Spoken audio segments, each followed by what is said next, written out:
रहे हैं अगस्त Westland VVIP chopper scam के एक इम्पॉर्टेंट सुप्रीम कोर्ट अपडेट की।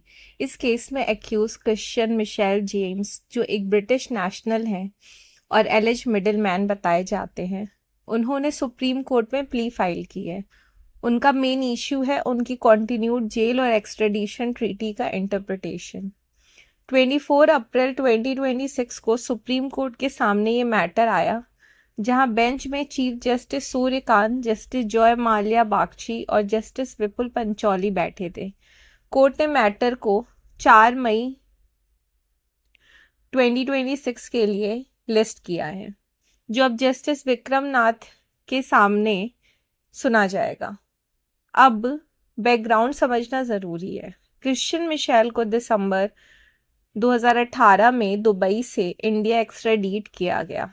ऊपर एलिगेशन लगा कि उन्होंने अगस्त वेस्टलैंड हेलीकॉप्टर डील में मिडिलमैन के रूप में प्ले किया और एलिज किकबैक्स रिसीव किए। सीबीआई का कहना है कि इस डील से देश को बड़ा फाइनेंशियल लॉस हुआ और ईडी का केस है कि मनी लॉन्ड्रिंग भी हुई। अब आते हैं सबसे इम्पॉर्टेंट लीगल इशू पे, doctrine of speciality. Simple language में इसका मतलब होता है कि किसी भी एक्स्ट्राडिटेड पर्सन को सिर्फ उन्हीं ऑफेंसेस के लिए प्रोसिक्यूट किया जा सकता है जिन ऑफेंसेस के लिए उसको एक्स्ट्राडीट किया गया था।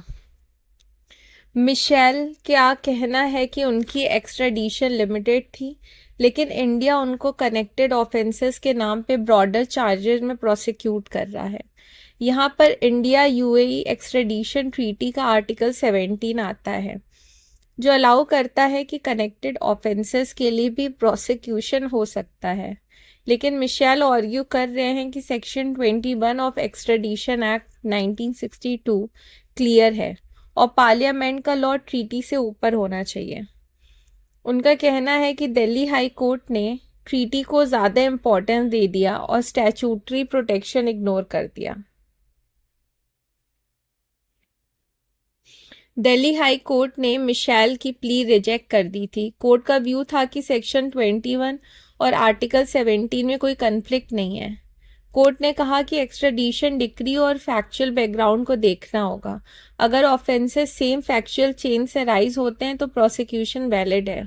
सुप्रीम कोर्ट में मिशेल ने कुछ स्ट्रॉन्ग आर्ग्यूमेंट रेस किए हैं। उनका कहना है कि उनकी पर्सनल लिबर्टी वायलेट हो रही है, जो आर्टिकल 21 के अंडर प्रोटेक्टेड है, चाहे वो फॉरेन नेशनल ही क्यों ना हो। उनका ये भी कहना है कि जिन ऑफेंसेस के लिए उनको एक्स्ट्राडीट किया गया था, उनका मैक्सिमम पनिशमेंट पीरियड वो ऑलरेडी सर्व कर चुके हैं, फिर भी उनको जेल में रखा गया है। सबसे इंटरेस्टिंग पार्ट ये है कि मिशेल को सीबीआई केस में सुप्रीम कोर्ट से बेल मिल चुकी है और ईडी केस में दिल्ली हाई कोर्ट से भी बेल मिल चुकी है, लेकिन वो अभी तक जेल में ही है क्योंकि वो बेल कंडीशन फुलफिल नहीं कर पाए, स्पेशली लोकल एड्रेस वाली कंडीशन।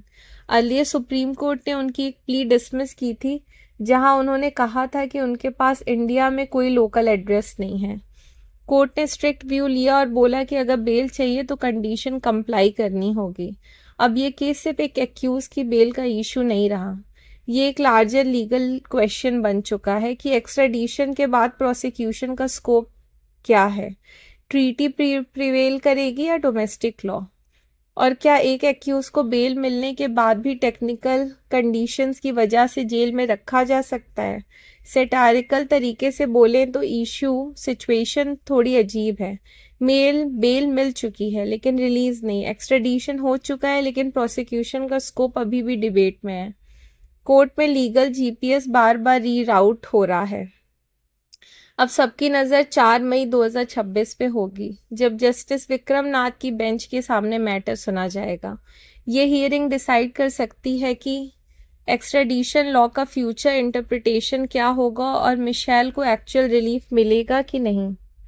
एंड में बस इतना, अगस्त वेस्टलैंड केस में हेलीकॉप्टर्स तो कब के ग्राउंडेड हो चुके हैं, लेकिन लीगल आर्ग्यूमेंट अभी भी फुल स्पीड पे फ्लाई कर रहे हैं।